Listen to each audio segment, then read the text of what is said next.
It is my very distinct pleasure. I had a chance to talk to this gentleman on the phone yesterday, and I found out he's mishpachah with me. And for those of you who don't speak Hebrew, it means a brother of the brethren. He's the owner and CEO of Personal Defense Solutions, an author, magazine columnist, a licensed psychologist, so if you're nuts, don't talk to him. A police firearms instructor, and a fellow Jew. So that means if we're both up here at the same time, we're going to get 4 opinions. My friend, my brother, Dr. Bruce Eimer.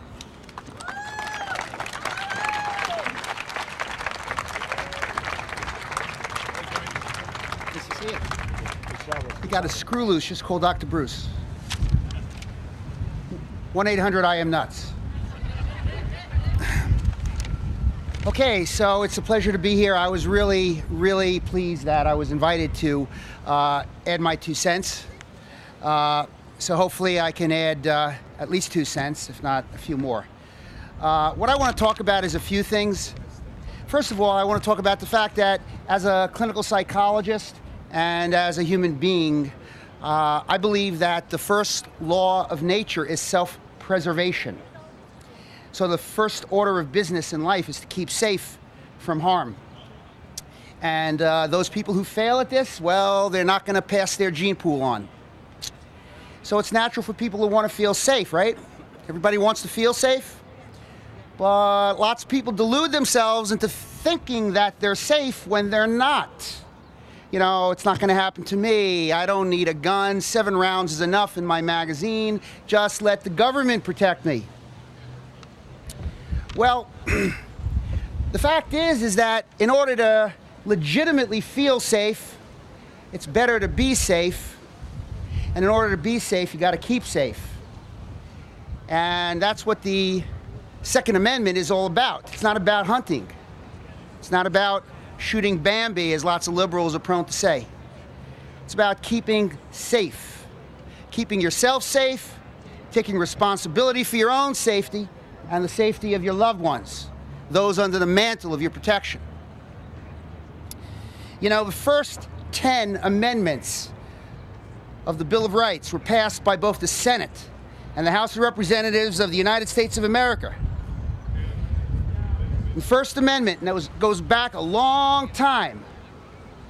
The First Amendment says that Congress shall make no law respecting an establishment of religion or prohibiting the free exercise thereof or abridging the freedom of speech or the press or the right of the people peaceably to assemble and to petition the government for a redress of grievances, to be safe. The Second Amendment, right? The Second Amendment, that's what we're all here about. A well-regulated militia being necessary to the security of a free state. The right of the people to keep and bear arms shall not be infringed. To keep safe. The Fifth Amendment. No person shall be compelled in any criminal case to be a witness against himself, nor be deprived of life, liberty, or property without due process of law. Nor shall private property be taken for public use without just compensation. To be safe. The 10th Amendment, the 10th. The power is not delegated to the United States by the Constitution, nor prohibited to it by the states, to the states, are reserved to the states respectively, or to the people. The people. Those 10 amendments were ratified on December 15th, 1791. And they're the Bill of Rights. Is there anything unclear? Anything? Is there anything you don't understand? Is there any clarification needed? Our founding fathers wrote the First Amendment in order to guarantee the right to protest. They wrote the Second Amendment in order to protect the First Amendment. You know, way back in the days of our founding fathers, it was a common thing for men to have weapons, for women to have weapons, and for them to know how to use them. And colonial America needed militias in order to call up reserves to fight the British and other invaders who presented a common threat. You know, they couldn't do this. They couldn't call up militias unless the individual's right to keep and bear arms was respected and protected. For the love of God, the Second Amendment's not about hunting. The Second Amendment doesn't give you a right, it guarantees a right. And as Dr. Martin Luther King said, let freedom ring. We're here in Independence Park where the Liberty Bell is. Let freedom ring. The fact is that America's still a pretty great country. It's the greatest country in the world. There are too many places in the country that we live in where people have been relieved, of course, being a gentle word, of their right to defend themselves, to take care of themselves, to take care of their families. They're disarmed. You know, disarmed is a word that's not too far away from disabled. You know, victim disarmament means something. And as my brother, Pastor George Cook, and I talked about yesterday, victim disarmament and Joseph Goebbels go together. It was the first thing the Nazis did. It's the first thing any totalitarian regime does. It's the first thing that these small dictatorships that comprise the United Nations want to do in terms of the agreement to limit the ownership of small weapons, that small weapons treaty. The fact is that the smaller and the weaker are less able to stand up for their rights and to pursue life, liberty, and happiness when they are threatened by evil, bigger, and stronger predators. So is there a lot of crime going on out here in America today? Too much crime? I ask you, is there too much crime? Is it because there are too many guns on the street? Has New Jersey solved the violent crime problem and nobody there is allowed to have a gun unless they get a gun permit, ID card, purchases ID card? They certainly can't carry a gun. The RKBA in New Jersey doesn't exist. Is it a safer place? Does anybody want to go to Camden at night without a gun? Has New York solved the violent crime problem? How about Connecticut? How about Colorado most recently? Has Illinois? All right. How about Philadelphia? How about Texas? Okay, so let's look at some places that outlaw constitutional concealed carry. Does it lower violent crime? Does it work in Camden? Does it work in Trenton? Atlantic City? Chicago? Washington, D.C.? Anywhere? So what are the facts? I'm a clinical psychologist. I'm a scientist. It's a fact that I'm still practicing psychology, and I'll never be an expert, so I'll keep practicing. But it's a fact that we human beings are the same and different from one another. It's a fact that human beings are not born equal when it comes to size and strength. It's a fact that human beings are not equal when it comes to goodness and morality. Now, if you believe in God or even a higher power, then you can agree that God created humans, or a higher power created humans. But, hey folks, who here has heard of Sam Colt? Anybody? Raise your hand. Who's heard of Sam Colt? Well, Sam Colt made humans equal. So, to reference the old movie with Marilyn Monroe and forgot her partner there. Diamonds are a girl's best friend. You know, it was like a movie in the 40s. The fact is that diamonds are not a girl's best friend. It is a fact that a concealed handgun that the girl knows how to use is her best friend.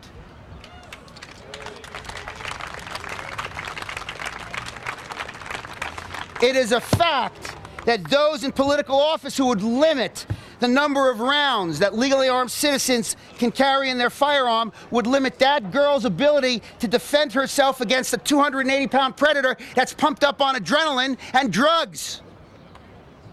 a mother's ability to defend her child. Turn over.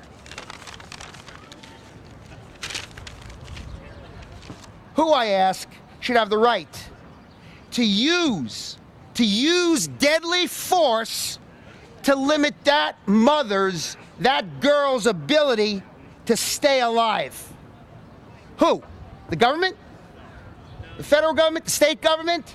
The municipal government? The liberal thought police? The liberal behavior experts? The well-protected politicians? How about the well-protected bodyguard Hollywood movie stars who make violent movies that desensitize those people out on the street to violence? As I mentioned, I'm a clinical psychologist, so I heal people who are hurt. I'm also a firearms instructor. I teach people how to shoot. I teach people how to defend themselves. I work with people who teach people how to defend themselves. I'm also a writer, so I think a lot, I talk a lot, speak a lot. You know what? For a long time, I thought liberal thinking was kind of like some psychiatric thought disorder from bizarro world where everything's opposite and reverse. What's good is bad, what's bad is good. If you saw the Woody Allen movie a long time ago, I forget the name of it, everything that we thought was good is bad, everything that we thought was bad is good. Now, I want to make something very, very clear. You got to take training in order to know what to do in a self-defense situation. You need to learn self-defense skills. You need to buy a gun. You need to learn how to use it. You need to learn how to use it safely. And you need to learn how to shoot straight. Because if you have a gun and you don't know how to use it under stress, when you're being attacked, what good is it? You know, the gun can be used against you if you can't hold on to it. And if you don't know how to shoot it effectively, you know, you don't want to hit the wrong person. So, here's a very important point. I hope that you're listening, Governor of New York, Cuomo, Governor of Connecticut, whatever your name is. The reason to not limit the capacity of magazines and semi-automatic firearms is because one never knows who you're up against or how many bullets it may take to stop that attacker, who's crazy and strong and pumped up on adrenaline and evil and crazy bad and big and on drugs and just plain crazy. You know, right now we're living in a Great Depression. I don't know if you know that, but if you look at the stats, there's just as many people unemployed, and there are a lot of people starving in this country of ours. Is it a viable solution for this government of ours to spend more money that it doesn't have? Is it a viable solution for this government to spend more money on non-essential projects such as road construction while they cut the numbers of police and border security? I don't think so. It's a fact that violent crime is committed by criminals, violent criminals with guns. And it's a fact that mass shootings in gun-free zones is a big problem. Is it logical to blame the problem on the result? That is, more guns in the possession of violent criminals and mentally deranged people? Is it logical to punish law-abiding citizens by taking our guns away?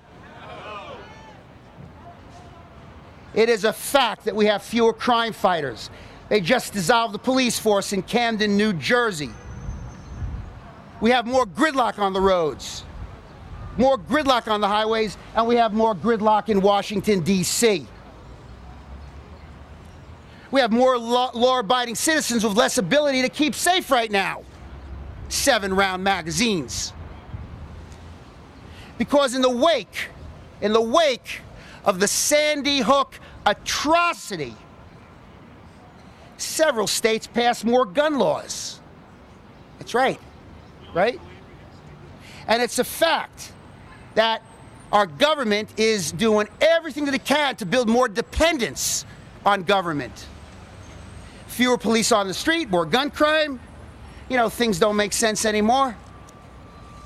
Is there such a thing as a common sense gun law? Can there ever be such a thing? You know, George Washington was a patriot. He fought for America. And when he won the war, he refused to be king. He became president. He was a patriot. You know, it's a fact that Abraham Lincoln was born in humble beginnings. He was self-educated, self-motivated, intelligent, strong, and tough, and he became a president. He fought for America. He was a patriot. It's a fact that the New York City's police commissioner, Theodore Roosevelt, at the turn of the last century, turn of the 20th century, he was an adventurer. He knew the American West. He knew Africa. He hunted in Africa and other places. It's a fact that Abraham Lincoln, George Washington, President Teddy Roosevelt, they all were patriots. They weren't afraid to fight for America and to put their lives on the line for America. And they did. Teddy Roosevelt said, "Speak softly and carry a..." Right. That's a lesson we all need to remember now. Carry a big enough stick. Carry a big enough stick. It's a fact that Thomas Jefferson wasn't afraid to fight for America. He was a patriot. President Thomas Jefferson said, "A strong body makes the mind strong. And as to the species of exercise, I advise the gun. Let your gun, therefore, be your constant companion of your walks." Let your gun be your constant companion on your walks. You know, it's a fact that when you tote a license to carry firearms, you should recognize that you, and only you are ultimately responsible for your own personal safety and the personal safety of those under the mantle of your protection. Only you're responsible. In the end, nobody cares. Take responsibility, folks. Nobody cares. Nemo curat. Nobody cares. Nemo curat. You know, our founding fathers were oath makers. They were oath makers and they were oath keepers. You know, it's a fact that the very first thing that's taken away from free men and women in totalitarian regimes is their right to keep and bear arms. Slaves were not allowed to own firearms. And those who hold political office today, as in the past, took an oath to protect the U.S. Constitution. Isn't that right? Right. Before they're sworn into office, as they're sworn into office. And those people today, some of those people today want to eliminate private gun ownership. They're oath breakers. They're oath breakers. You know, if we're going to remain free in this country, as individuals and as a society, we must never allow anybody to take away our God-given rights. But always recognize, don't make a mistake about this, always recognize that when you exercise your rights, you have the responsibility to not infringe on the rights of innocent others. You have the responsibility to not infringe on the rights of innocent others. You know, I'm almost done. Gun-phobic people. There's a lot of people that are afraid of guns out there. I'm writing a book on that right now. Gun-phobic people say the world would be better off without guns in it. You know, the problem is that when the guns are taken away, only the law-abiding lose them. So more guns, more crime. Less guns in the hands of law-abiding citizens, more crime. Legally armed citizens are very seldom perpetrators. Legally armed citizens are very seldom perpetrators. It's a moral crime and a violation of the Constitution to use the rule of law enforced by the gun to violate that Constitution by forcing responsible law-abiding people to settle for less firepower than they should have. And it's a fact that guns give weaker people who are innocent and law-abiding a fighting chance. We must never cede the right to keep and bear arms. If we do, these rights are gone forever. These stakes are high. There can never be enough police around to save you from evildoers. You're on your own. We're on our own. When you only have seconds, the police are minutes away. When we only have seconds, the police are minutes away. So don't sacrifice your freedoms. Don't sacrifice any of your freedoms. This country was not built on people who were willing to just turn their head the other way and sacrifice their freedoms. And when you agree to give up one little snippet of your freedom, expect you'll be asked to give more. It's like the old story, invite that mouse for milk and cookies. Guns in responsible hands save lives. More guns, more lives saved. Thank you.